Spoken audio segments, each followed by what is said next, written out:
impacts global aerospace in diverse, critical ways. The biggest brands come to us because we focus on the tiniest details. Because a million parts work together with zero error margins. A million parts that need to be crafted with perfection and precision. The smallest ideas turn into larger-than-life creations in our thriving ecosystem. With our artisanal talent pool of homegrown and high-achieving minds, our business-friendly policies, our global network, and unparalleled talent, we continue to push the boundaries of human imagination. In Karnataka, dreams of the future become today's reality. Let's explore new frontiers together.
Thank you for your participation to the event on investment opportunities in Karnataka today.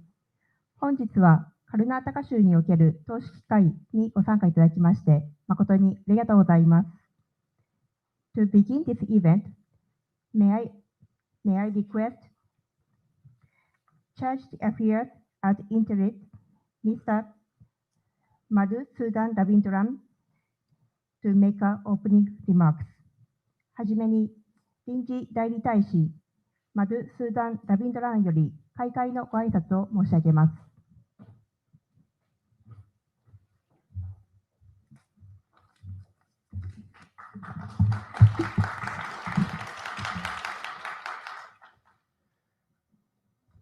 Sri M.B. Patil, Honorable Minister for Large and Medium Industries and Infrastructure Development, Government of Karnataka. Sri S. Selvakumar, Principal Secretary, Commerce and Industries, Department, Government of Karnataka. Ms. Gunjan Krishna, Commissioner for Industrial Development and Director of Industries and Commerce, Government of Karnataka. Friends from JETRO, and the Bangalore Chamber of Industry and Commerce, Japan's chapter. It is an honor to welcome the delegation led by the Honorable Minister for Large and Medium Industries and Infrastructure Development of Karnataka to Japan. Dear friends, India and Japan share a special strategic and global partnership rooted in shared values, mutual respect, and a common vision for a peaceful and prosperous future. This relationship is age-old, going back millennia. Our two countries cooperate on everything under the sky. And now we are collaborating on even those sectors beyond the sky in outer space. Economic cooperation is a key pillar in our bilateral partnership. Japan has been a reliable partner in India's economic growth and development. The leaders of our two countries have set an ambitious target of 5 trillion yen in private financing and public financing from Japan to India, and we are making remarkable progress towards achieving this. Honored guests, ladies and gentlemen, the Indian growth story is well known among business circles. India has emerged as one of the world's fastest growing major economies, with a GDP growth of 8.2% last quarter. India offers a diverse and dynamic market for global investors. Our commitment to economic reforms, ease of doing business initiatives, and infrastructure development creates an environment conducive to business success. With a large population of young, skilled workforce, the opportunity presented to business enterprises from Japan is obvious. India is also increasingly becoming a factory to the world. To further incentivize manufacturing, the government has launched the production-linked incentive scheme with an outlay of $33 billion for 14 sectors, offering several incentives for locally made goods with the objective of making India's domestic manufacturing globally competitive. Several Japanese companies have already grabbed this opportunity and availed benefits under this important scheme. Friends, just as Japan lives in its 47 vibrant prefectures, so too does India enjoy diversity in its various states and union territories. The Embassy of India in Tokyo has striven to introduce economic and tourism opportunities in India to Japanese enterprises through our Swagatam series of events that introduces the various states and union territories of India to our Japanese friends. In this context, Karnataka is not a stranger to Japanese businesses. More than 500 Japanese companies call Karnataka their home. There is a Japanese industrial township at Tumkuru in Karnataka, which you just saw in the video. There are also 2 Japanese institutes of manufacturing in the state, Tata Hitachi in Dharwad and Toyota Technical Training Institute in Bengaluru. All these companies and more have a huge success story to narrate. As for what those success stories are, I will let our friends from JETRO, the Bengaluru Chamber of Commerce and Industry, and the respected delegation from Karnataka to present the opportunities which this beautiful state presents to the Japanese businesses. However, on behalf of the embassy and my ambassador, I would like to assure everyone present here that the embassy here will do all in its capacity to facilitate your entry into India. And in this regard, our doors, the doors of this embassy, are always open. I thank you.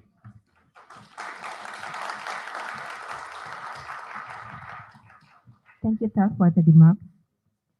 Next, I would like to request Mr. Toshihiro Mitsutani, Director General, JETRO Bengaluru, to make a presentation on Japanese companies' activities in Karnataka. 続きまして、JETRO ベンガルール所長、水谷俊弘様より、日本企業のカルナータカ州における活動についてご講演いただきます。どうぞよろしくお願いいたします。皆さんおはようございます。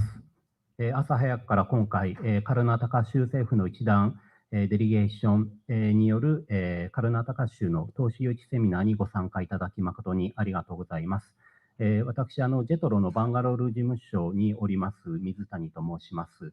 ちょうど今週の日曜日の夕方に日本に入りまして、1週間ほどカルナタカ州政府の、日本各地の企業訪問、等に、随行する予定でおります。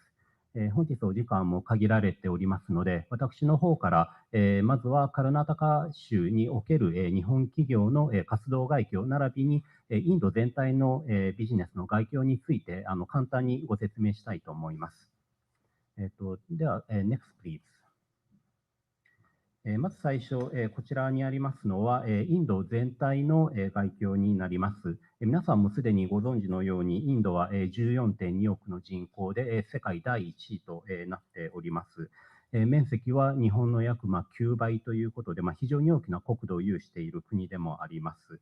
で私、今バンガロールに住んでおりますけれども、国の公用語はヒンディー語なんですけれども、バンガロールではむしろ州の公用語であるカンナダ語、それから英語が広く使われております。我々日本人がビジネスをする上においては、基本的にはすべて英語でことが足りるということであります。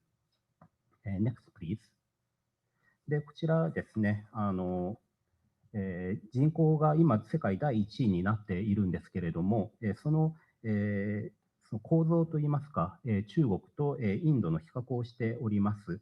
現在、インドはですね、すでに世界第一の人口となっていますけれども、中国との違いにおいては、圧倒的に人が若いというところですね。中国が38.5歳のところ、平均年齢が、インドは27.9歳と10歳以上若い、国民で構成されているというところです。で、2050年以上ですね、2060年頃にだいたい17億人ぐらいの人口になることが分かっているわけなんですけれども、そういった生産年齢人口のボリュームが非常に厚いというのもインドの一つの特徴になります。Next, please。はい。で冒頭ご説明が少しあったかもしれませんけれども、現在、インドの経済、非常に絶好調ということで、2024年現在ですでにインドはですね、世界第5位の経済大国となっております。これから数年後、2028年ぐらいにはですね、ドイツと日本を抜いて世界第3位の経済大国になるということが予測されています。Next, please。でそうしたインドの特徴の一つとして、今現在も含めて上位中間層の人口ボリュームが非常に厚みを増してきているというところです。2010年、今から15年ほど前はですね、富裕層、それから上位中間層の割合がまだ3%、4%でしたけれども、2030年にはですね、その割合が富裕層が10%、それから上位中間層も3割ぐらいということで、このマーケットが非常に大きく拡大してきているというのも一つのインドの特徴となります。Next, please。でこちらインド全体がですね、先ほど日本の9倍ほどの面積があるというふうに申し上げましたが、各地域によって特徴的なのは、結構その所得の、ボリュームが違うというところです。で今回、カルナタカ州は南の方に位置しますけれども、インドでも、非常に裕福な、ね、州の一つであるというところです。デリー、それから、マハラシュトラ、それからタミルナド、カルナータカ、この辺りが、インドの中でも非常に大きい主要な州であるということが言えます。Next, please。で今回、日本の企業の皆様にとっても大きく関わってくるインドのその経済政策の一つに、メイクインインディアというものがあります。こちらはですね、インドの中央による製造業の振興策です。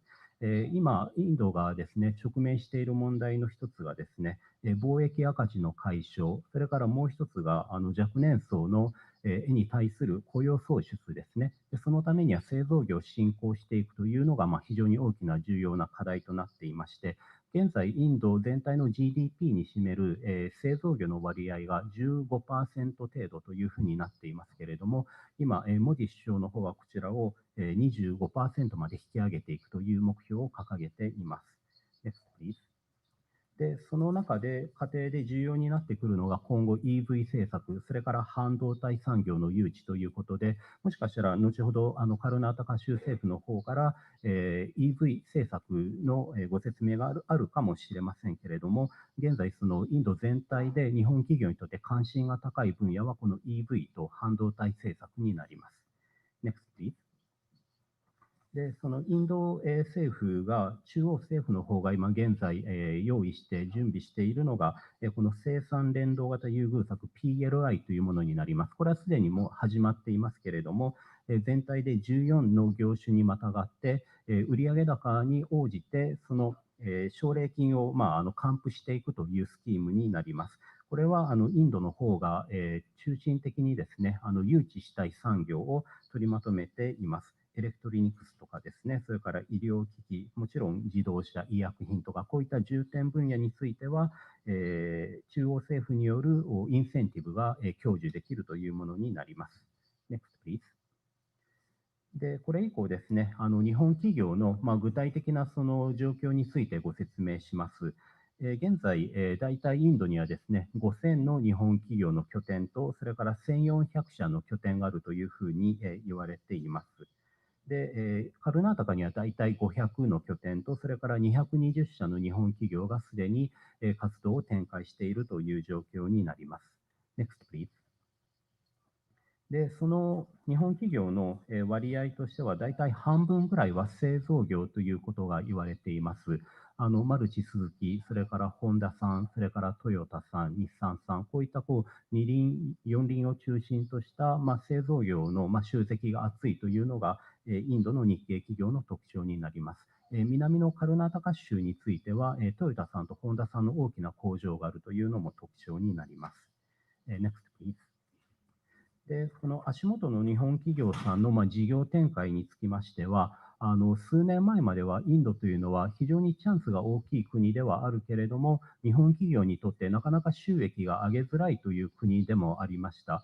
ただ近年はですね、コロナが明けて、日本企業も徐々にその黒字の割合が増えてきていまして、実際その在インドの日系企業が大体7割程度はですね、今後インドの事業を拡大していくというふうに回答をしています。これはジェトロのアンケート調査によります。で、この、具体的に 75.6% という数字は、全世界でインドが最も高い比率となっています。これは2年連続でインドが、世界一位となっております。Next, please. で、カルナータカ州のまず経済概況について少し触れたいと思います。GDP については州別の名目 GDP、これはカルナータカ州は、インド全体で第3位となっております。非常に大きな、経済が発展した州の一つであるというふうに言えます。Next, please. で、そのバンガロールなんですけれども、皆さんイメージとしてはですね、IT、それからイノベーションの、集積が進んでいるというふうなことを想像されると思います。インフォシスとかですね、ウィプロとか、タタとかですね、皆さん聞いたことがある有名な IT 企業が、バンガロールに集積しております。実際のところ、インドのそういったローカルの会社だけではなくて、アメリカ、ヨーロッパを中心とした企業も集積がありまして、近年日本では楽天とかメルカリとか、それから富士通さん、こういった、あるいはソニーさんとかですね、そういった企業が、インドの IT エンジニアを活用したソフトウェアの開発何かを、かなり大きく推進しているというところになります。Next, please. で、こちらスタートアップの、いわゆるそのエコシステムと呼ばれるですね、いろんなこの生態系というか循環が非常にインドでは特徴的なんですけれども、このバンガロールを中心にそのエコシステムが形成されているというところです。我々今日本の企業の製造業誘致にも一生懸命取り組んでいるところですけど、一方で日本のスタートアップの、インドでの拠点開設、それから具体的なその大学とか、インドのスタートアップとの協業連携も推進しているといったところです。Next, please. そうした新しい分野と相まって、バンガロールの特徴としてはですね、その製造業の集積も厚いというのがまた一つの特徴です。もともとインドが独立して以降ですね、その当時の政策によってバンガロール地域にその軍需産業とか航空宇宙、こういった大型の投資がなされて、今でもその名残がありまして、多くの研究機関、それから製造拠点があるというのも、一つの大きな特徴で、こういったこの新しい IT、スタートアップの分野と、それからその重厚長大なその産業が混在しているという、非常に層の厚いのが、カルナタカ州の特徴であるとも言えます。Next, please. でそうした製造業の、集積基盤があるというところから、日本企業の製造業の、投資が進んできたところで、先ほど少し申し上げたように、トヨタグループ、それからホンダさん、それから、市内の、北東地域にあります、先ほどビデオでも流れていましたけれども、日本工業団地というのがありまして、日本のブラザーさん、それから日立アステモさん、それから福岡のリックスさん、こういった会社がですね、実際、現状、製造業としての建屋をすでにも建てているところでして、これから生産を開始していくといったところです。Next, please.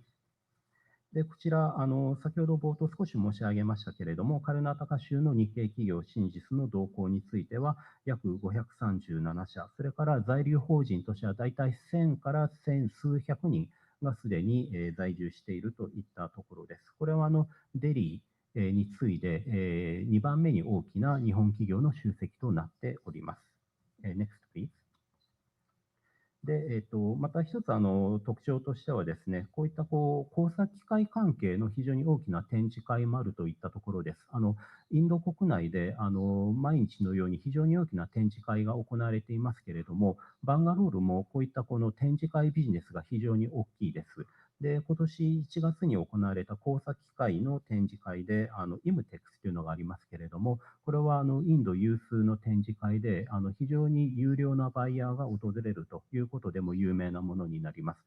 実際、今年ジェトロもジャパンパビリオンを設けまして、日本の中小企業にこういった展示会にですね、参加してもらって、数多くの商談が行われたという実績もあります。Next, please.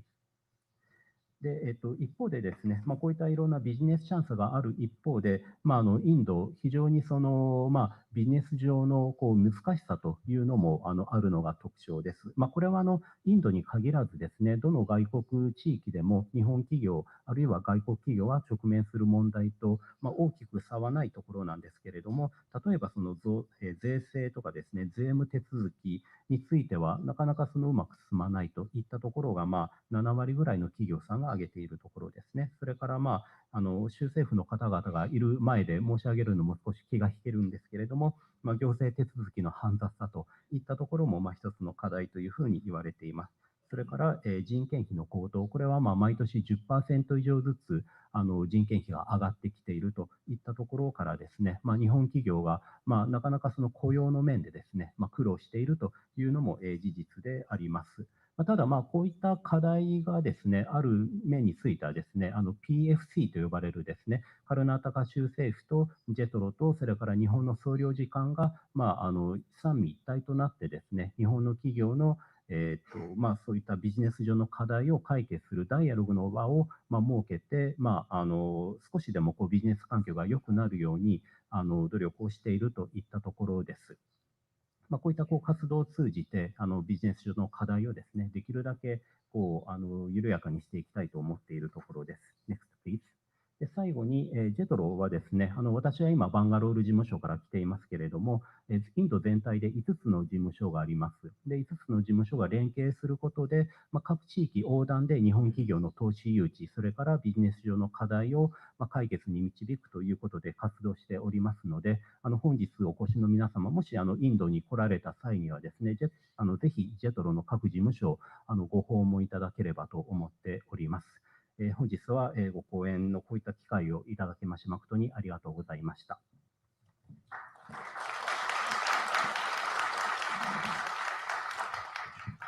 水谷様、ありがとうございました。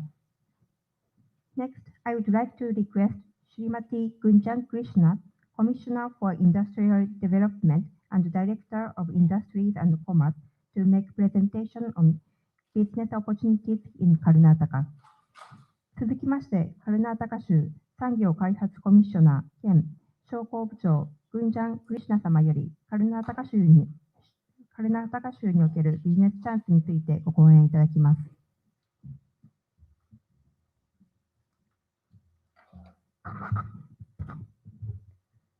おはようございます。ようこそ。Namaskara, and I welcome all my friends from Japan. Thank you so much for coming today. It's indeed a pleasure. Here we have Honorable Minister of Industries who have traveled from India to actually interact with you, and he will be speaking.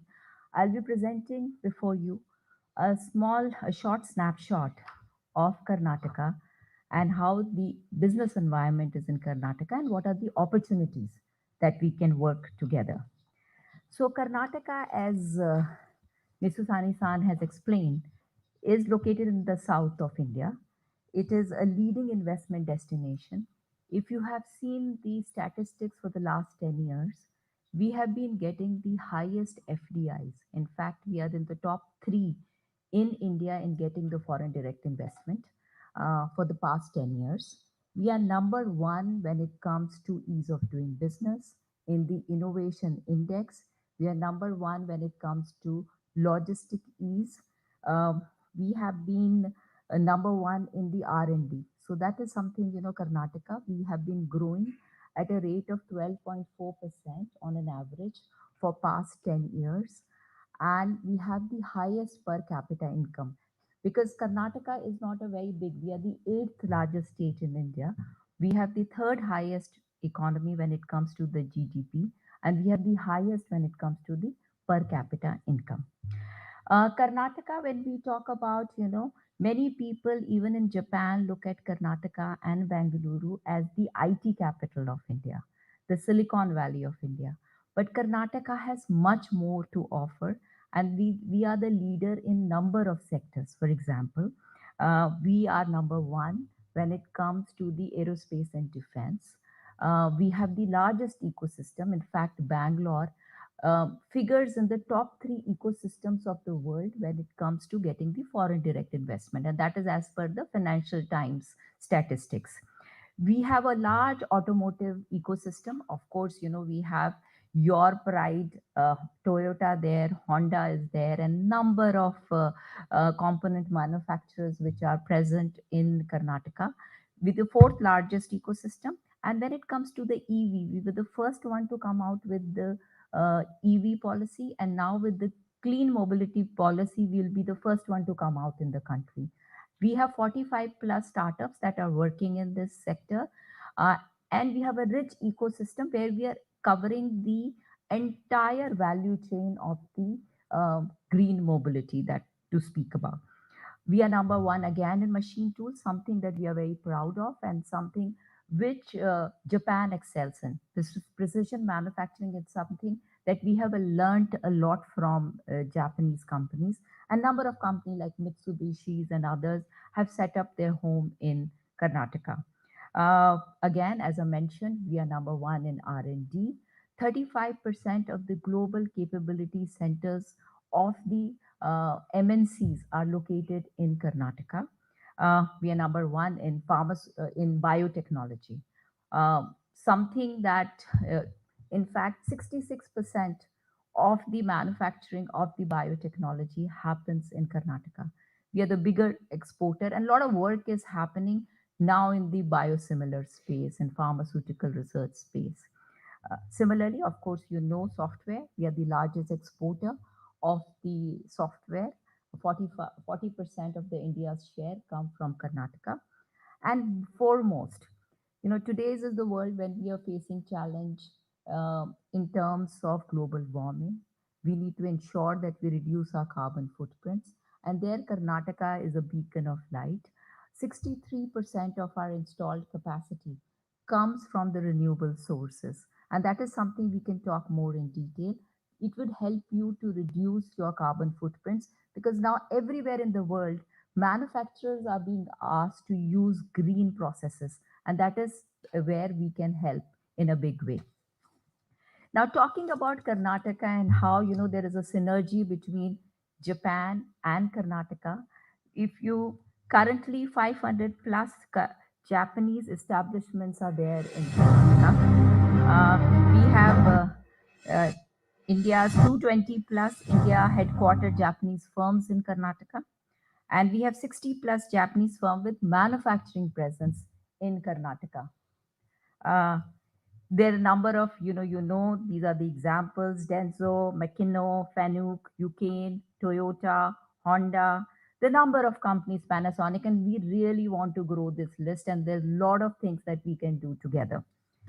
Now, coming to, we are again one of the first states in the country which has come up with a uh, much, uh, dedicated Japanese industrial township. So this has been created keeping in mind the requirement of the Japanese company and the fact that the Japanese companies want to be together. They're going to be a restaurant here. They're going to be a guest house suited to the Japanese taste. So this is developed on an area of 520 acres with 326 acres, which is allotable. There is an uninterrupted power supply. This is planned as a gated community and with the housing layout also, so that some walk from work kind of concept that we are trying to bring it. And 20 acres of land is reserved for commercial, which I talked about, restaurants, guest house, and the other things. And which is why we have started getting investments from the Japanese company. 600 plus crore investments have already come in, and there are 10 plus companies that have already started their construction work in the Japanese industrial township. Now I'll be talking in brief about certain sectors, which are the sectors which are of key importance to the Japanese company. Some These are the sectors we see more and more Japanese companies coming into Karnataka. Number one is definitely auto and EV. In fact, as I mentioned earlier, Toyota has made Karnataka its home, and we are very, very proud of that fact. Similarly, Honda is doing their not only their two-wheelers there, they are going to start their electric vehicle manufacturing. Honda is also creating this entire network of swapping batteries. So that is something that is a big. We have 7 plus uh, automotive OEMs present in Karnataka, in which you have Volvo, you have Mahindra, you have Tatas, Hitachis in the heavy machinery wear. So we have across the board here in passenger cars to the making these EV buses to the two-wheelers, and Volvo is making big buses. So all of this spectrum is available in Karnataka. The second sector I'll be talking about electronics. In today's world, everything is there is your car is on software on wheel. If you're looking at even the plane, there's so much of electronics part of it. If you're looking at semiconductor, it it takes a very important geopolitical importance in our lives. So electronics is one sector where most of the design happens in Karnataka. In fact, 40% of the chip design of India happens in Karnataka. And if you have any company from NVIDIA to Qualcomm to Intel, all of them have made Karnataka their home. Capital goods and machine tools, again, as I mentioned earlier, it's a very, very important sector in Karnataka. We have a long history, when Hindustan Machine Tool was set up way back in 1940s. From that time onwards, we had number of companies from Bosch and the public sector units which have been set up in Karnataka. Similarly, innovation and R&D is something that I'll be talking about in detail. So there are multiple financial incentives. What is very important is also to talk about that how we help our uh, friends coming from Japan or any other country in the world.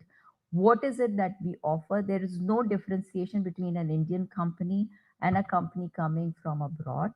We give multiple financial incentives in the form of turnover based incentive. If your turnover is higher, you can get more. Up to 2.25% of the turnover is given in the form of incentives. and the value of fixed asset is around 40 to 60%. So you can, up to your value of 40 to 60% of your fixed asset, you can get as of in the form of incentives. We also give pre-setup charges, 100% reimbursement of land conversion fee, 100% reimbursement of stamp duty, 0.1% of concessional registration charges, and also, if you are setting up your effluent treatment plant, we give you subsidy for that.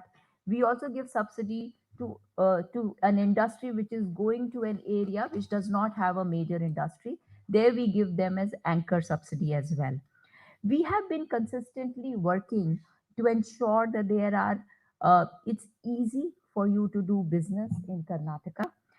We are ensuring that there is an enhanced ease of doing business. In fact, we have come out with a scheme called the affidavit based clearance system, wherein you do not have to wait for all clearances to come. You can start your construction provided you ensure that you follow all the laws, and we give you 3 years moratorium, that you can get all your approvals in that time, but you can start your construction. So you do not have to wait for building plan approval. You can start your construction. That ensure that you can ground your project as soon as possible. So that is something that we have worked out. Also, we have been working on the labor reforms. We are the state that ensure that women can also do night duties. So night shifts can be done by the women. We also have this fixed term employment, where there are certain industries which have more labor requirement during certain time framework. So we ensure that you can acquire more, and then those people can be, they can work for few months in your factory, and then they can be working somewhere else. So that is also allowed.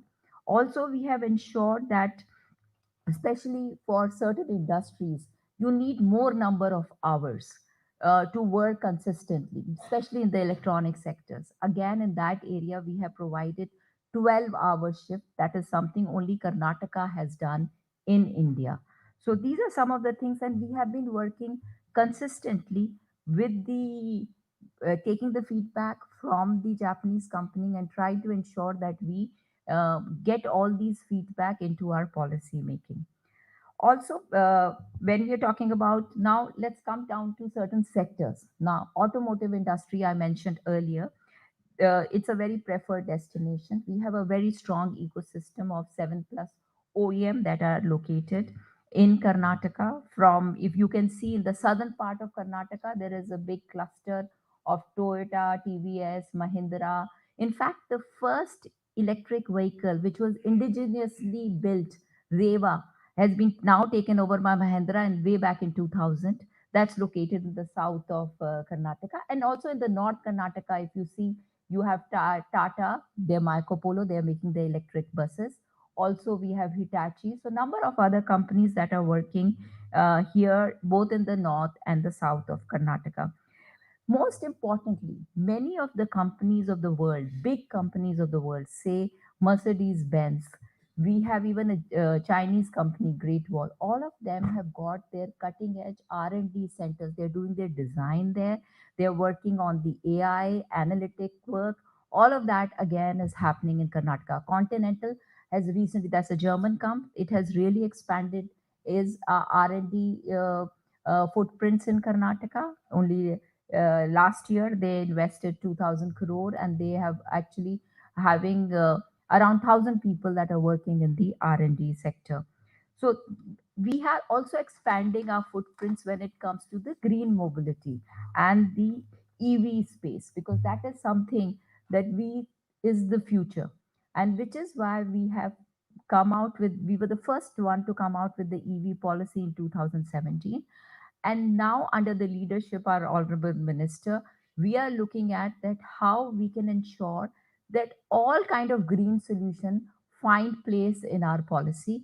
In that regard, if you look at in this, we are looking at the battery manufacturing. So entire value chain is captured in the EV space, from the battery pack, cell and component manufacturing to the motor and the powertrain, which is being provided at the number of companies. In fact, you'll be very happy to know both the companies, Temico and Nidec, that we are talking about are the Japanese.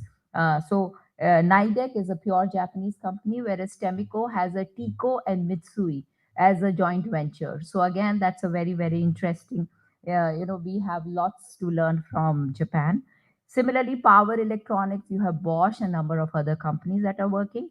And of course, we are concentrating on OEMs. So we want really more and more Japanese company to make Karnataka their home.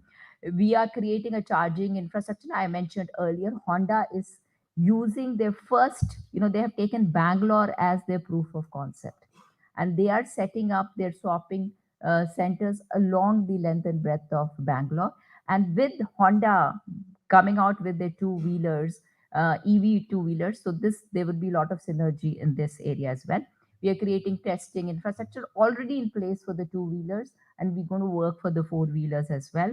And of course, the ER&D. All the major companies, electric vehicle space, I have their R&D center located in Karnataka. So as I mentioned, we are updating our EV policy, but the earlier policy, if we were to talk about, we give both capital subsidy and the turnover based incentives.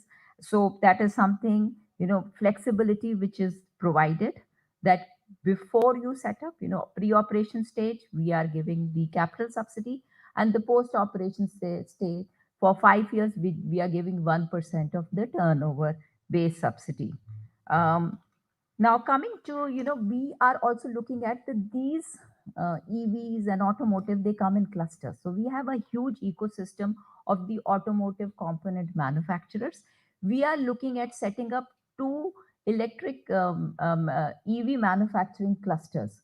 One is going to be near Bangalore in Chikballapur, that we are looking at in Gauribidanur, and the second will be in the North Karnataka, because both the areas I mentioned earlier has a strong automotive ecosystem of component and OEM manufacturers. So these are the things. Who's interested, we can discuss it in detail.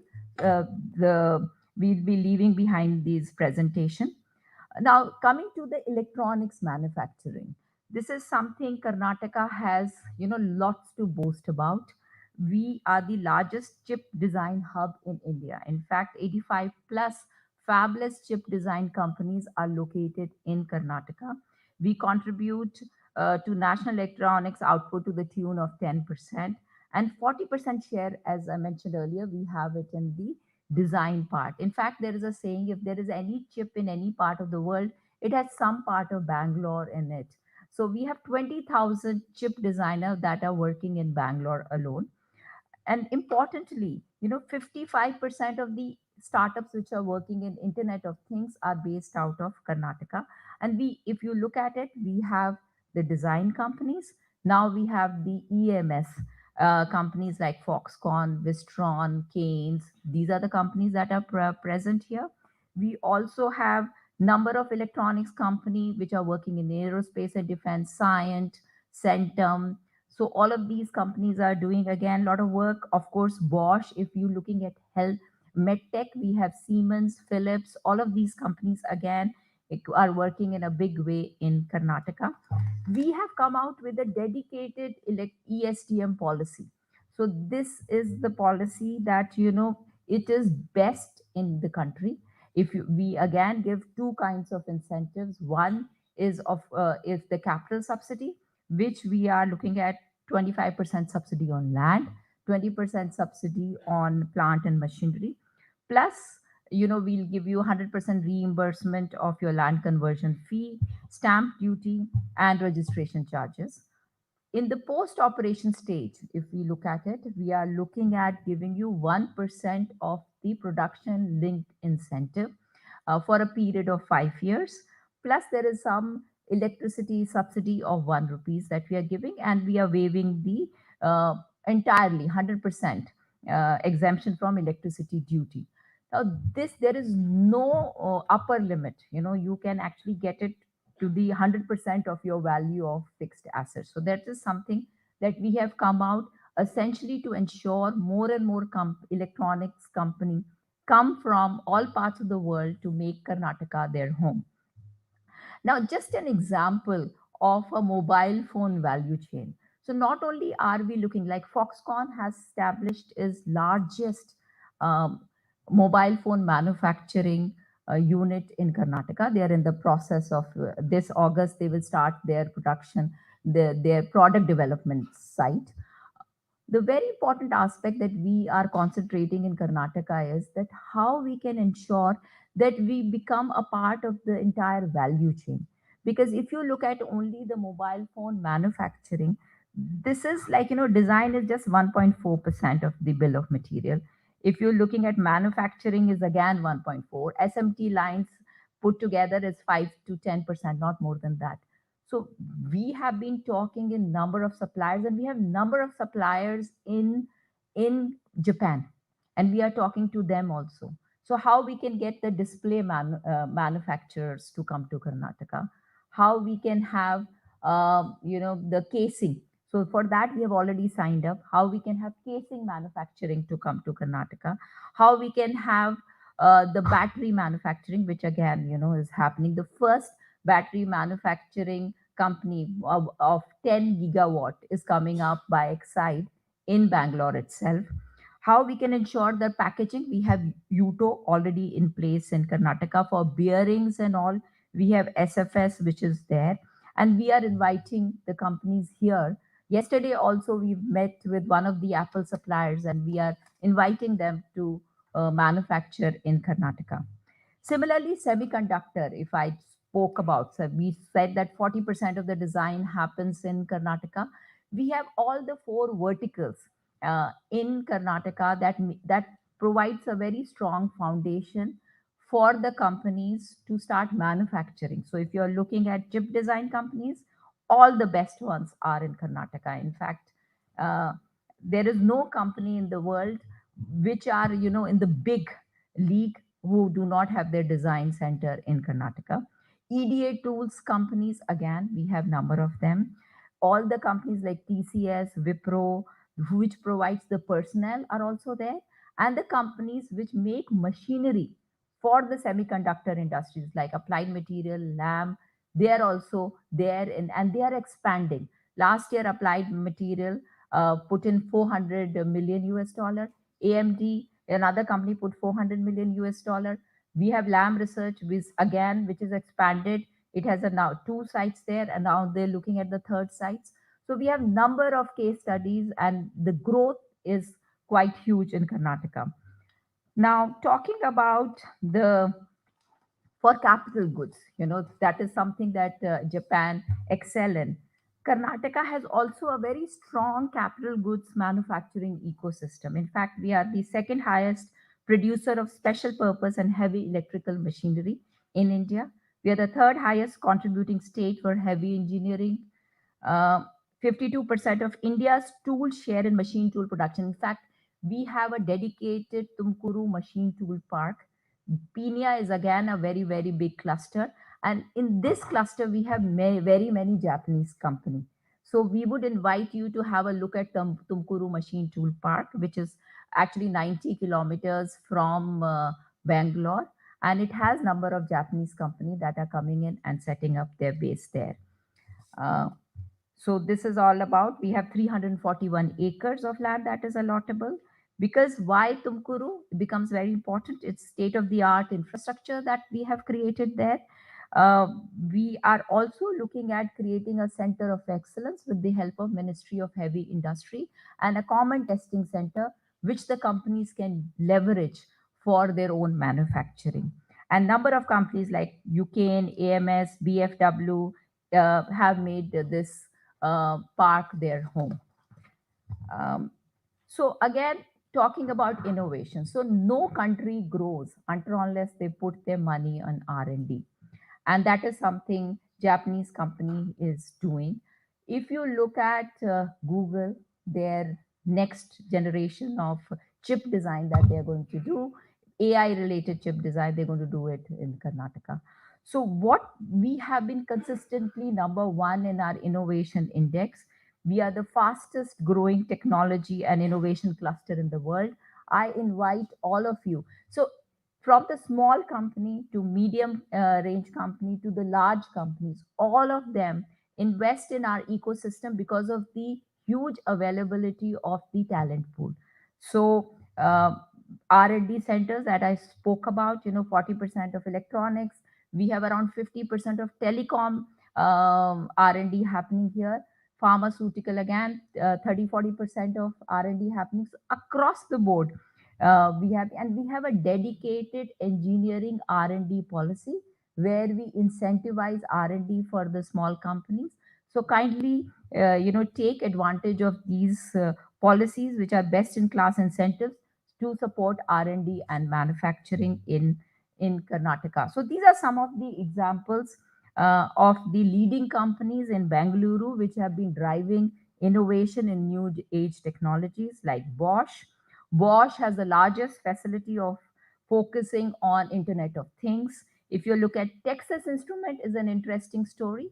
1985 was the time when the semiconductor industry set up their first base in India, and the only base is in Bangalore. They have expanded 2 times here, and they are again working on their cutting edge technology here. Samsung, again, is their largest center, R&D center outside of Korea, is located here in Karnataka. So there are number of stories that are there, and Google I just spoke about, they are going to do their cutting edge chip design here in Karnataka. So related to R&D and innovation is the startup, and there are a number of Japanese startups also that looking at Karnataka. In fact, last time we met with a couple of them. So we have the highest number of startups globally, third highest globally. We have 40% share of the unicorns from Bengaluru of India. They come from Karnataka, and 45% of Gen AI startups and IoT based startups in Karnataka. And most of the funding, in fact, if we look at 35% of the startups are there in Karnataka, but 47% of the funding comes to Karnataka. So that is a very, very huge. And all this is possible because of the cosmopolitan nature and the huge workforce that we have. The skill talent pool, if I have to talk about, so Bengaluru has the biggest talent pool of AI, artificial intelligence, machine learning professionals in India. We have 20,000 chip designers, we have 100,000 PhDs, 10,000 aeronautic engineers, and 10,000 analog engineers. And this is because of 52 plus universities, 234 plus engineering colleges, the number of around 2,000 ITIs and polytechnics that we have. And we have, as mentioned, Susani-san, we have, Indian Institute of Science, which is a premier institute in of the world. We have Indian Institute of Management. We have number of institutes which and center of excellences dedicated on aerospace and defense, on AI, on machine learning, on biotechnology that have been helping the industries to grow. So, in a nutshell, if I have to talk about, Karnataka's story, then we will talk about, we are a policy-based state. Whatever has been promised by one state government, one will be definitely respected by, subsequent governments. So we are totally driven by the policy. We have sectoral policies. So that is something, you will never be denied. And we have friends here who have been in Karnataka for some time. They have always got their subsidies. So that is something we are the second largest, getting taxation from GST collection. So we are able to, pay all the incentives in time. So that is something number one. We have, of course, a readily available industrial ecosystem. We are creating dedicated Japanese townships so that, we have more and more Japanese companies. We are also looking at how we can create plug and play systems, highly skilled trained labor force that I spoke about. We have workmanship also, and we also have the high technology in the form of robotics and machine learning, if you want to leverage both of them. As mentioned earlier, also, we have a huge, we are very close to demand centers. So India has been growing for the past, if you've been looking at it, 7.5% around during the time when the entire world is just not, reaching even 5%, 2%, 3% in the US. That is a huge growth story that we have. We have a huge market which is coming up of the middle class and the upper middle class. So that is what, not only can you manufacture for the India's market, look at the India, but also you can manufacture and export both to the eastern part of the world and to the western part of the world, because the way locational advantage India and Karnataka has. And of course, we are going to help you in every step of the way in ease of doing business. We will have dedicated person assigned to you, to your company, which will help you to ensure that you do not face any problem. And of course, the very, very important aspect is the social infrastructure. Because when any person goes from your country, you want to live in a space which is very similar, which is very cosmopolitan, where you feel at home. So Karnataka provides you with one such space. We have around 1500 2000 Japanese people who are living in Karnataka, and they find it, easy, authentic. We have Japanese chef working in some of our so you can find authentic food. If you're looking at schools for your children, then top 8 of the top 10 international school, out of top 10, top 8 are located in Karnataka. If you are looking at, we have Sakura, which is a Japanese hospital. It has a chain there, and they have been doing a lot of work.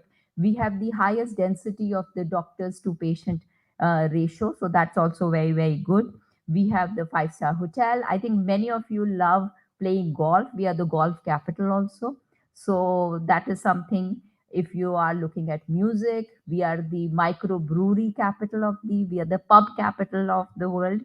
So Karnataka and Bangalore has been ranked consistently as the most friendly place to live in. It's the most dynamic city, expat friendly. We have many, very many, popular tourism destination, World Heritage Site, and above all, we have very, very cool climate and warm-hearted people to welcome you.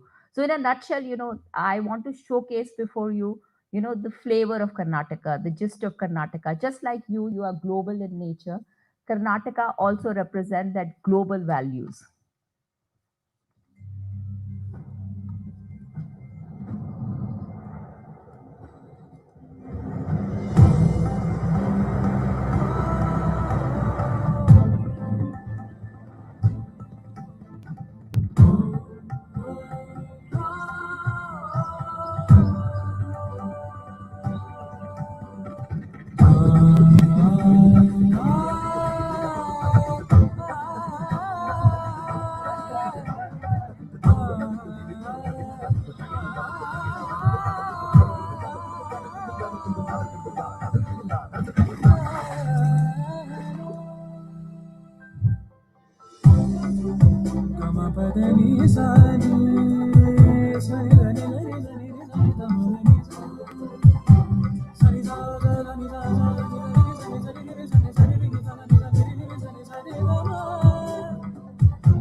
I'll also like to take this opportunity to invite all of you to our Global Investors Meet next year in February 12, 13, and 14.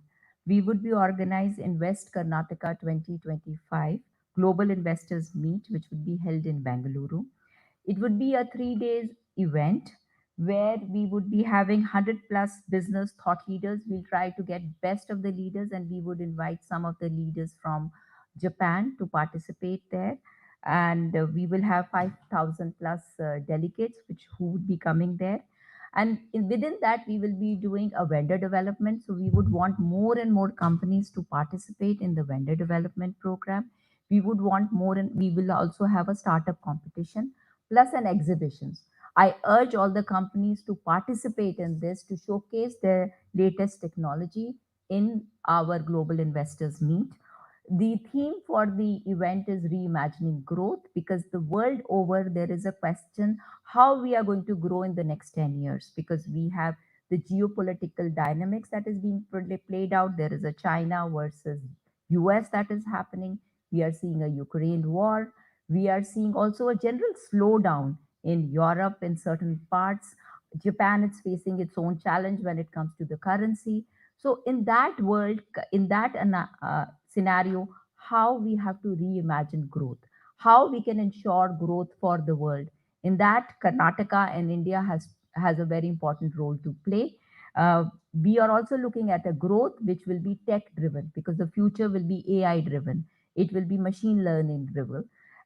We are looking at growth which is green, sustainable, and Karnataka provide those solutions. We are looking at a growth which ensures that there is equity, there are equal opportunity, so inclusive growth. And we are also looking at a growth which is resilient. Even if there is a war happening somewhere, the manufacturing keeps going. There is no break in the supply chain.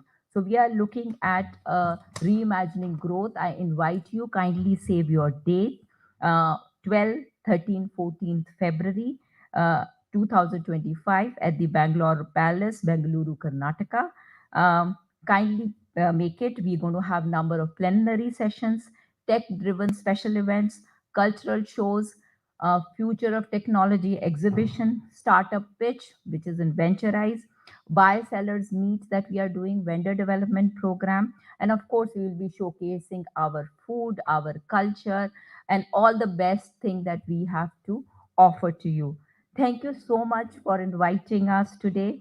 I look forward to interacting with you in person. Arigato gozaimasu.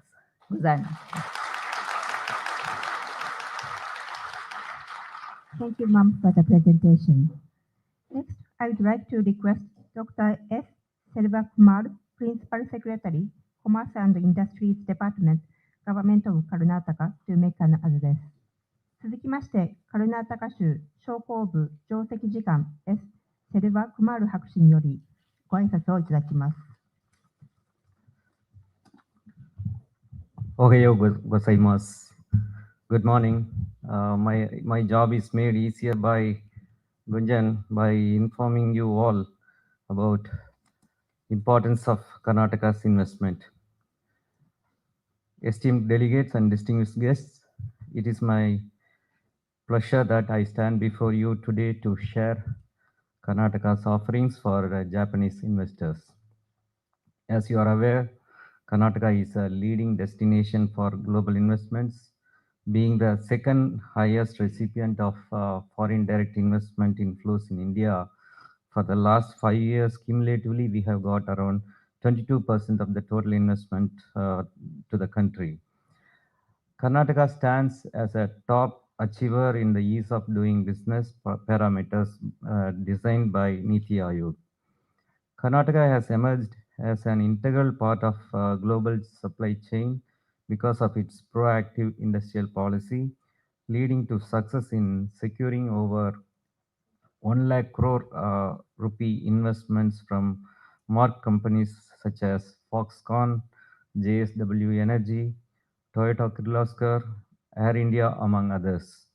The new Karnataka Industrial Policy 2025 to 2030 is being drafted with best-in-class incentives to keep up with global trends and ensure the competitiveness of the state in attracting investors.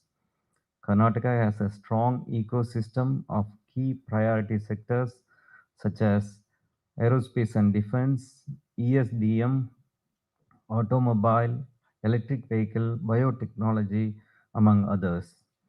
In the aerospace and defense sector, Karnataka forms a critical part of the global aerostructures supply chain, with 67% of all aircrafts and helicopter manufacturing for defense services being done in Karnataka. Karnataka also has strong auto manufacturing ecosystem along with strong research and development with an 8.5% contribution to the national output in the automobile sector. In the electronic sector, Karnataka has presence of players across the value chain of mobile phone manufacturing and has a strong ecosystem of leading players across the semiconductor value chain.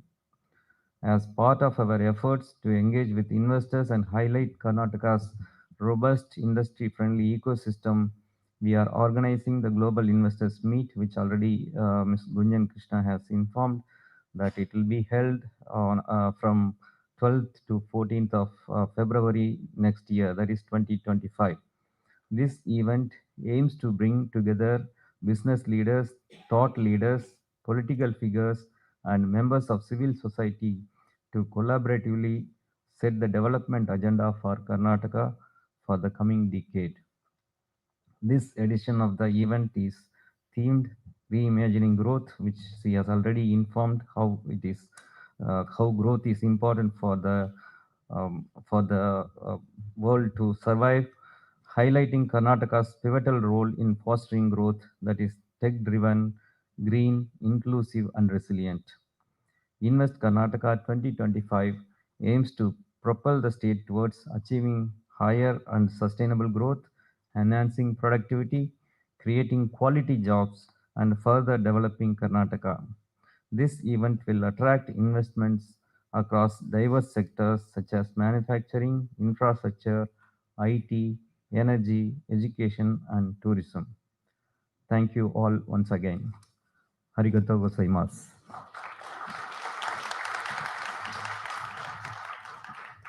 Thank you, sir, for the address. Next, I would like to request Dr. Keiji Suresh, Head BCIC Japan Bangalore Chamber of Industry and Commerce, to introduce BCIC's role in supporting industries in Karnataka. 続きまして、日本バンガロール商工会議所所長、ケージ・スレッシュ博士よりご講演いただきます。よろしくお願いいたします。Good morning to all. Probably I'll start in English and switch over to Japanese. I mean, I'm representing BCIC, but whatever we do, which Embassy of India and JETRO, or also, collaboration with BCIC. 皆さん改めておはようございます。今日日本語でやらせてください。You don't mind anything I'll be doing in Japanese. Yeah. 簡単にですね、基本的に今まで、いろんな、バンガルールとかカルナタカ州の、魅力のことを聞かせていただいたんですけれども、じゃあそのブリッジングどうするかですね、日本からインドにどのようにブリッジングしていくか、ことを簡単に我々もその役割しておりますので、簡単に述べさせていただきます。まずですね、バンガルール商工会議所は、インドの中でもプレミアム商工会議所であり、マイスール商工会議所から、バンガルール商工会になってまで70数年かかっていますが、メンバー企業もですね、約1000近くあります。Next,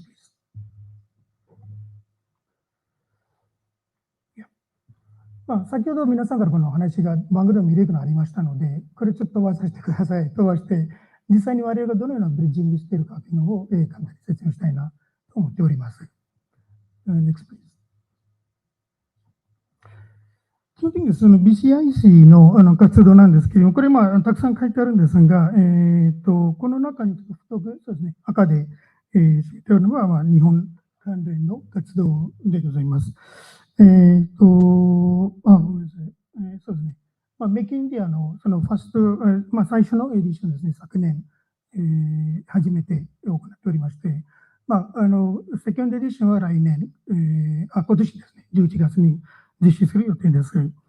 それと、右下にあるようにですね、BC、この BCIC オフィスの、ジェットも含めてですね、日本でやっておりますが、後からもう簡単に説明するんですけれども、通産省と一緒にですね、今日も照らしてですけど、SMRJ との MOU を組んで、特に中小企業向けに、活動をやっております。Next, please. Can you go ahead, Holden? こちらで今簡単に、どのような具体的に BCIC として活動しているかというのを、書かれておりますので、それを詳細説明しませんが、時間の関係もあるので、基本的に、バンガロールにいらっしゃる、日系様に対しての、いろんな活動、支援をですね、しておりまして、バンガロールだけじゃなくて、カナダ州全部含めて対応しております。Next, please.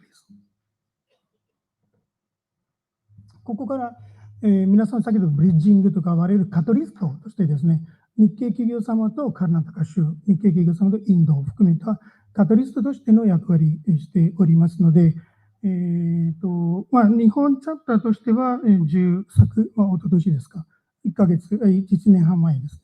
まだまだ若いなんですけれども、基本的にフォーカスは、中小企業様、先ほどの話もあったんですが、技術的に日本が優れておりまして、その中にも中小企業の技術はですね、もっと日本の中小企業さんをどうインドに、連れていくか。ここでちょっと余談になってしまうんですけれども、一応インドの大使もですね、中小企業をどう日本の中小企業をインドに、連れていくかということなんですが、インドの企業さん、先ほどジェットの話もあったんですね。1400、約1500ユニーク企業さんがおりまして、一方、中国とか東南アジアで見ると、1万5000とか1万4000、インドの10倍。その中に6割、7割は中小企業なんですね。なので、中小企業に注目していかないとなかなか、そういうようなインドも大きい国ですし、たくさん機会があるので、そこにブリッジングして、カタリストとして役割していこうかなと思っております。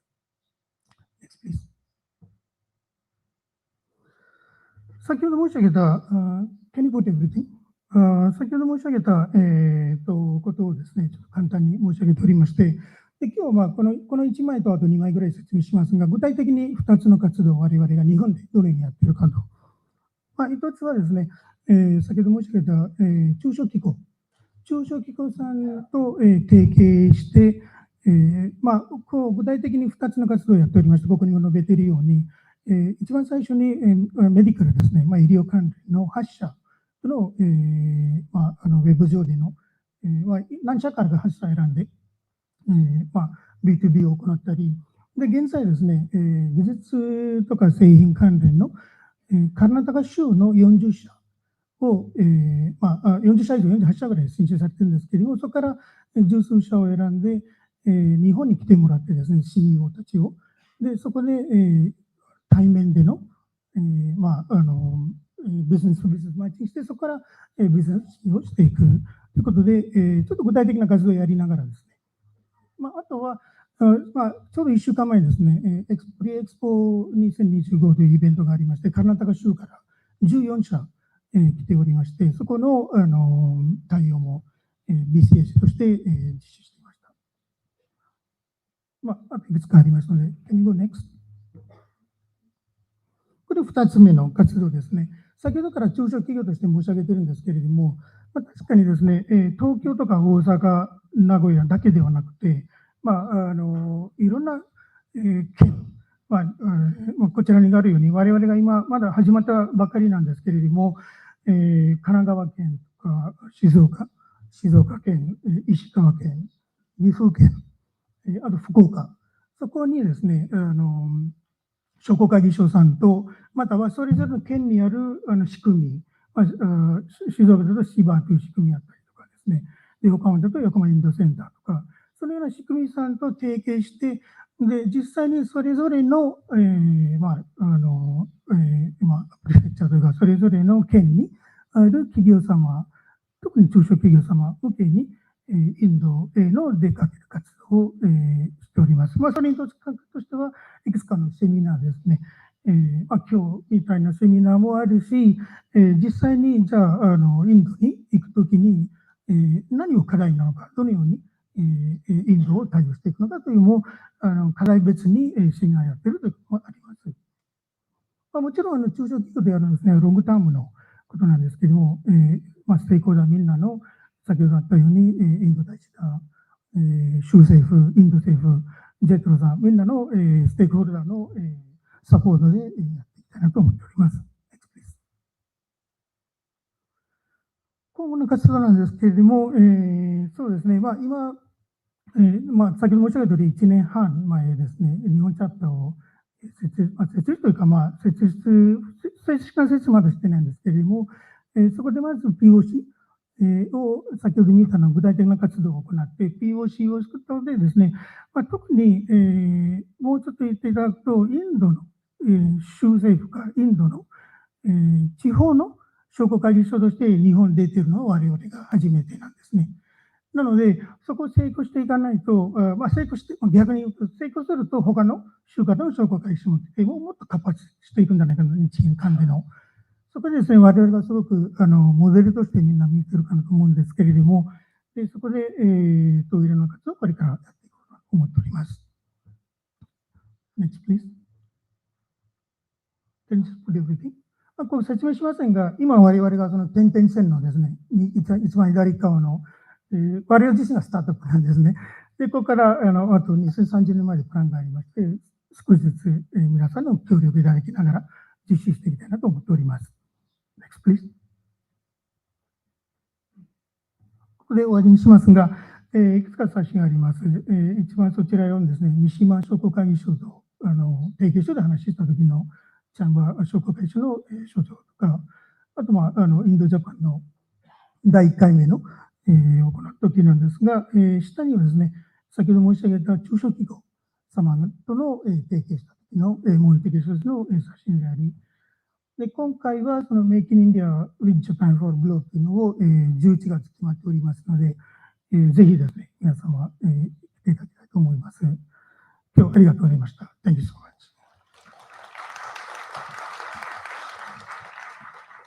Thank you for the presentation.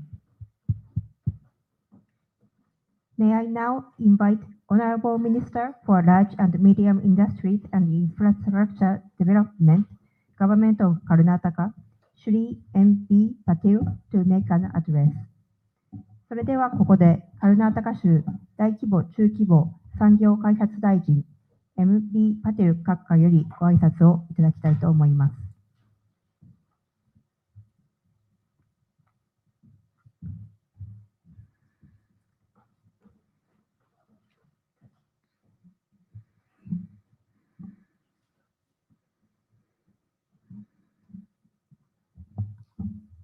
Today on this occasion, event of Karnataka Roadshow, event for Japanese investors,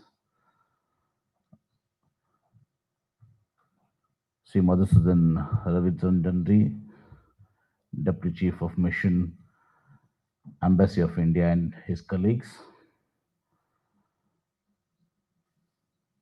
Mr.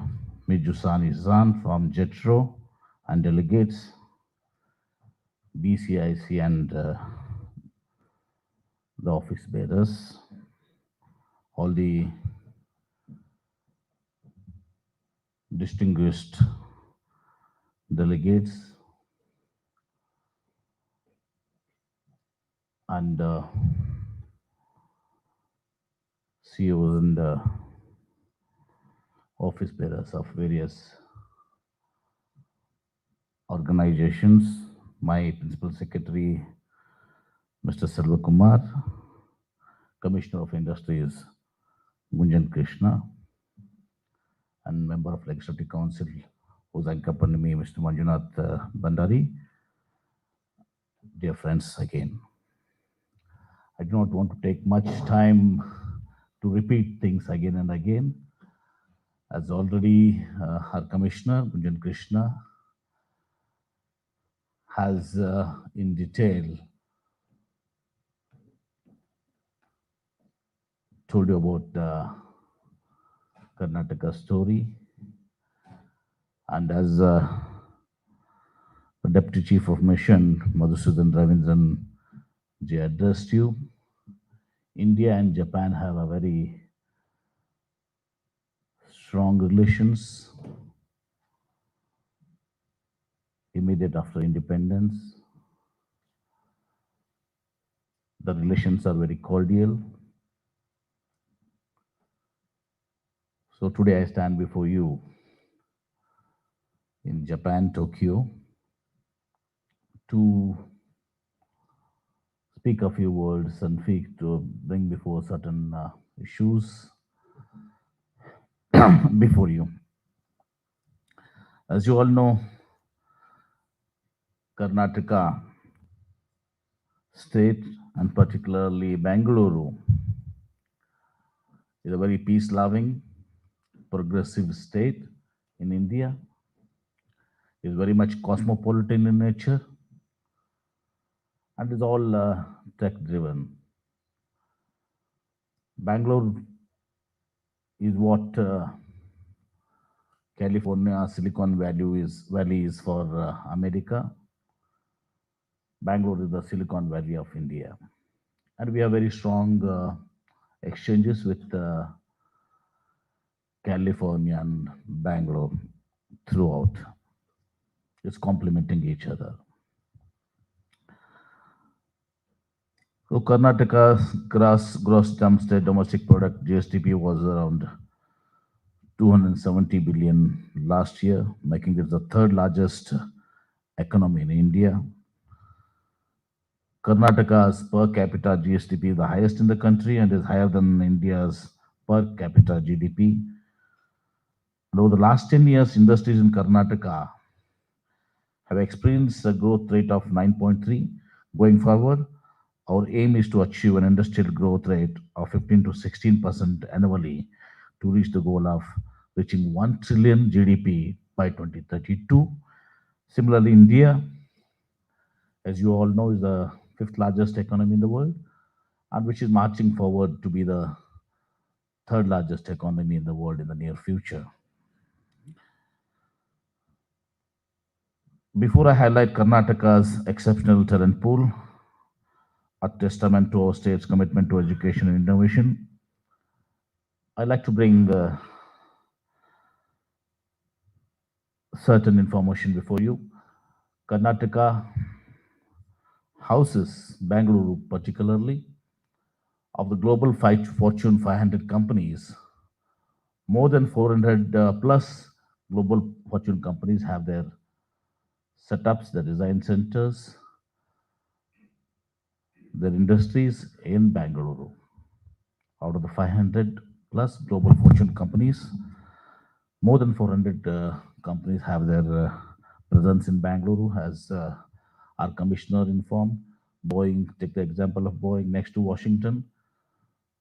The second office is in Bangalore, much bigger than Washington DC itself. Similarly, like Samsung, next to Korea, is in Bangalore. So we do have that great setup over in Bangalore, Karnataka. At the same time, Japan has its own great history, legacy, and Karnataka also do have. As in our presentation, you could see Karnataka's the strong foundation. When I yesterday went in Hitachi, the company, so I could see the legacy, which is the company is built over several decades, And similarly, Karnataka, we had soon after independence or before independence, we have these public sector units, like you might have heard about BHEL, Bharat Heavy Earth Movers Limited. BEL is Bharat Electronics Limited, Hindustan Aeronautics Limited, and of course, you all know about ISRO, like NASA. ISRO, again, our moon mission landed in the South Pole recently last year. So, HMT, Hindustan Machine Tools, and so many other public sector units are housed in Bangalore, making it a great state. And of course, we had the talent pool. When I said about the exceptional talent pool, Karnataka is pioneers in education, particularly private education. We have around 232 engineering colleges, medical schools, and other institutions, and of course the ITIs and diploma institutes, uh, having a great talent pool in Karnataka and the entire India. The students across entire India come to Bangalore for their education studies, and at the same time, people from entire India, from various states, come for job opportunities in Bangalore. So that being the that's how the great ecosystem has been brought from pre-independence and independence and until now. Bangalore also hosts more than 50% of the India's artificial and ML professionals, reinforcing our position as a technological hub. However, our vision extends beyond urban centers. We are dedicated towards rural development and taking all the industries towards uh, beyond Bangalore concept, fostering industrial partnership in the entire state of Karnataka for equitable growth and harness the untapped potential of our rural talent. So we are also coming up to keep up this lead, whatever here we have now, as I said.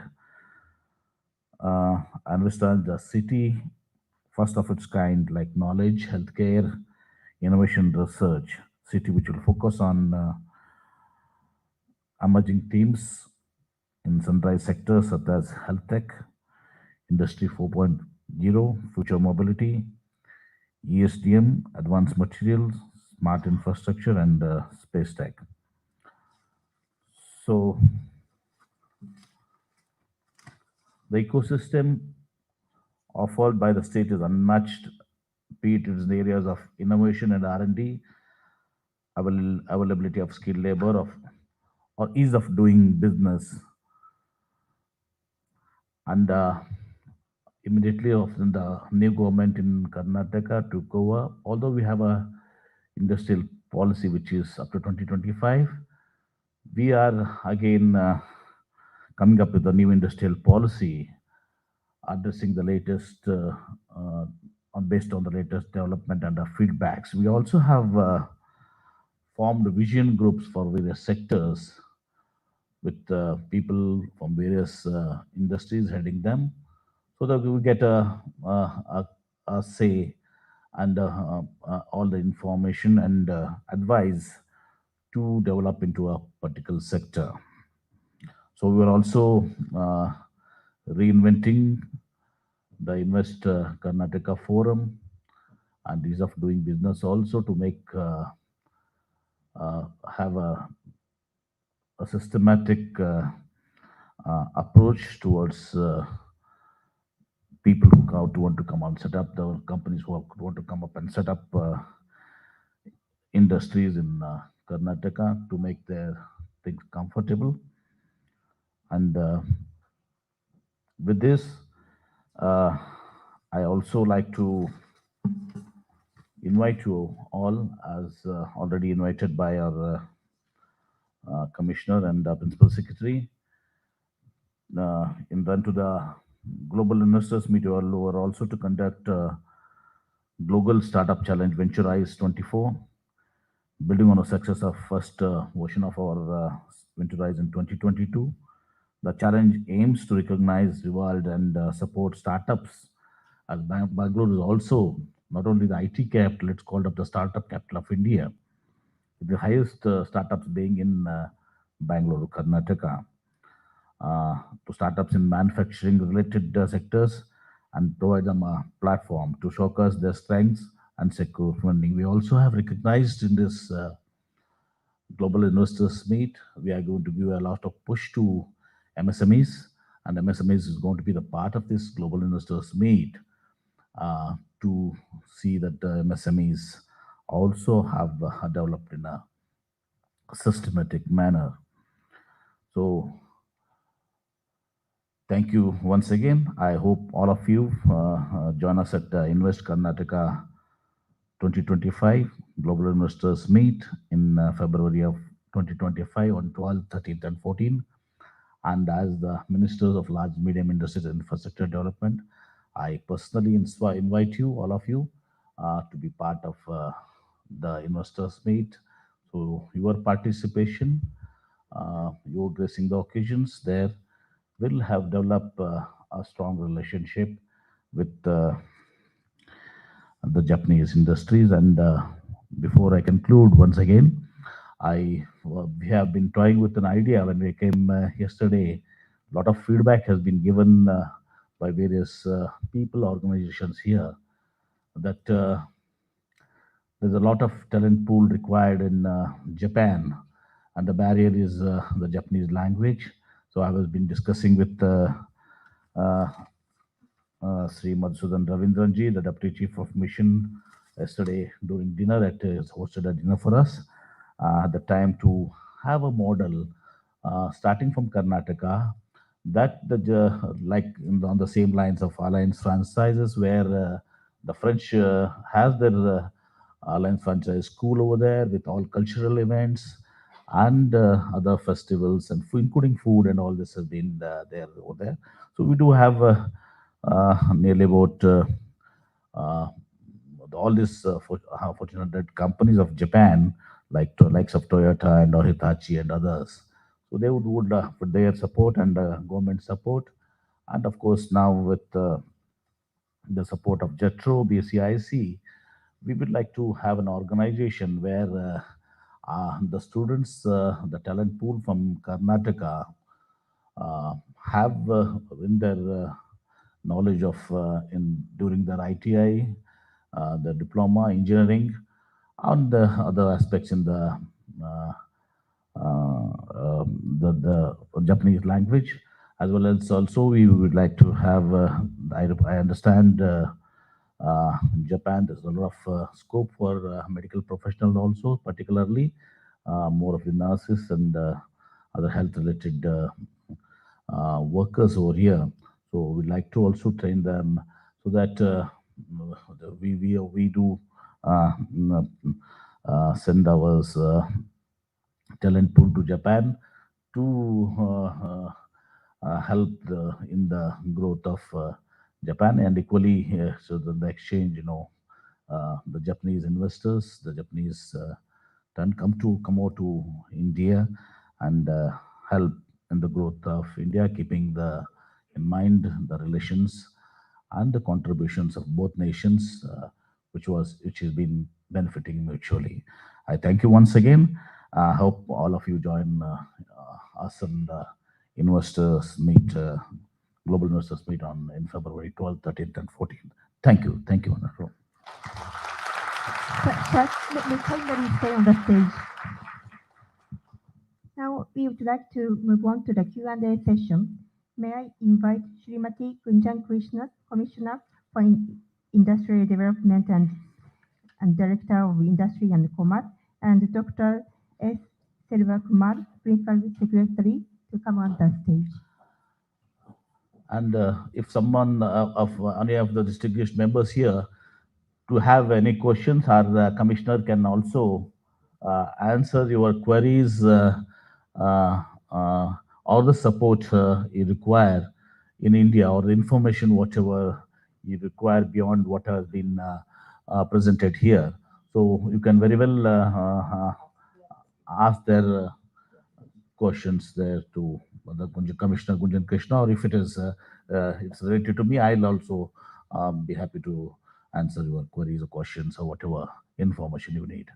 Overall, we support fully come from Karnataka to Japan for all our industries, investments coming into Swan. We support full support. ご質問のある方はいらっしゃいませんでしょうか。挙手にてお知らせくださいませ。We would like to have questions, please. 後ろの方。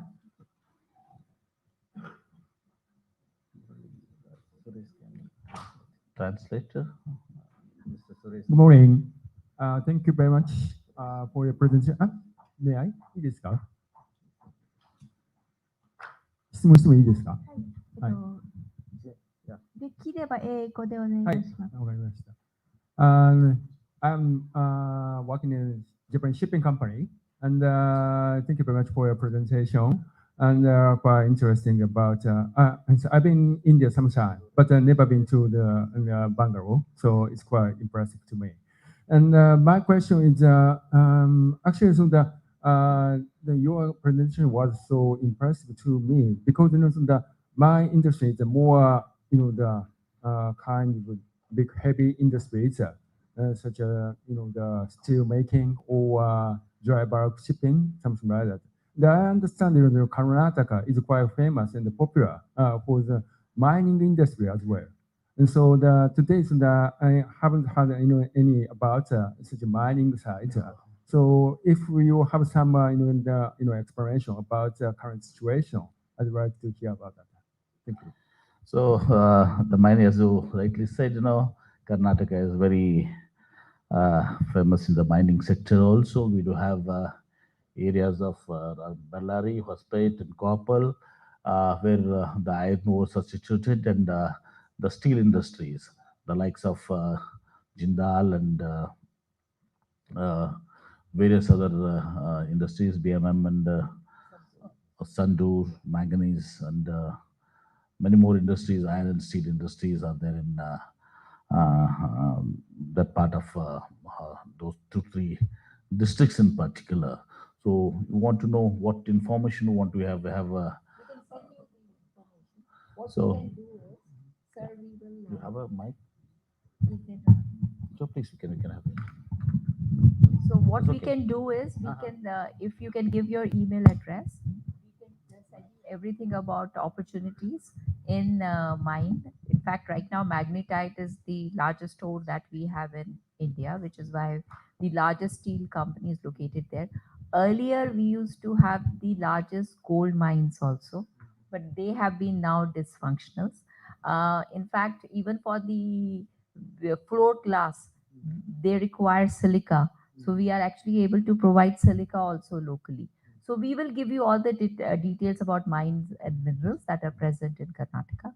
Regarding the shipbuilding that you talked about, that we have a very small establishment. Most of the shipbuilding happens in Chennai and in the in Bombay side. We have a small company that has started doing shipbuilding even in Mangalore. So if you're looking for opportunity in that area also, we can work together. Okay, thank you very much. And of course, now recently, although the BGML Bharat Gold Mines Limited is being not in operation, I think they are going to revive it by auctioning the tail dumps, wherein have this the gold extraction of gold. Okay, thank you very much. ありがとうございました。時間の関係であと1問だけ受けたいと思います。他に質問のある方いらっしゃいますでしょうか。前の方。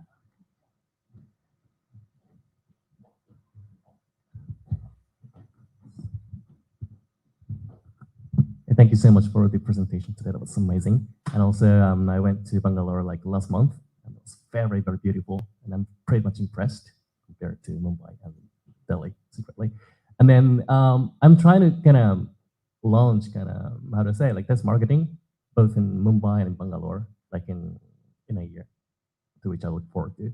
And then, but I heard when it comes to establishing kind of corporation locally, is there kind of list of kind of policies that the government of Bangalore kind of established the policies to promote kind of industry, manufacturing, or investment? Is there that kind of information available? Yes. So all our policies, all the related documents are available on our website, investkarnataka.co.in. In fact, we have given you the brochure as well. In that brochure, you will have our website address. Kindly go to our website, you'll find all the information. We have the contact details also given. In case you require any further information, we'll be very happy to, send it across to you. One thing which I had missed in my address, you You mentioned about the Karnataka's weather. Karnataka has a beautiful weather all 12 months. All 12 months has got a very beautiful weather. Thank you, sir. Pleasant weather always. Thank you very much. Since we are running out of the program, we would like to close the Q&A session here. If you have any questions, please directly ask the delegation member during the networking session after this seminar. 時間になりましたので、ここで質疑応答は終了とさせていただきたいと思います。ご質問のある方は、この後のネットワーキングセッションで訪問団メンバーに直接ご質問くださいませ。Now we would like to conclude the event on investment opportunities in Karnataka today. 以上をもちまして、本日のイベント、カルナータカ州における投資機会を終了とさせていただきます。Thank you very much for your participation today. 本日はご参加いただきまして、誠にありがとうございます。We will have a networking session with light refreshment at the foyer. Please go and stand left.